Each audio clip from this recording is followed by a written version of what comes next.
Hello everyone, today we'll talk about how to fix or how to solve the problem of blocked accounts on the application of Teams. You will click on settings.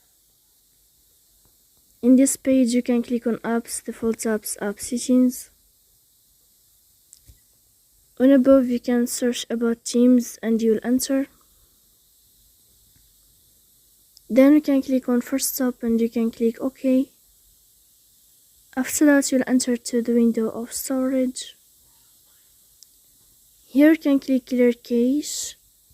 Don't click clear data because that can delete your account. In the end you can go to Play Store. You can search about Microsoft Teams.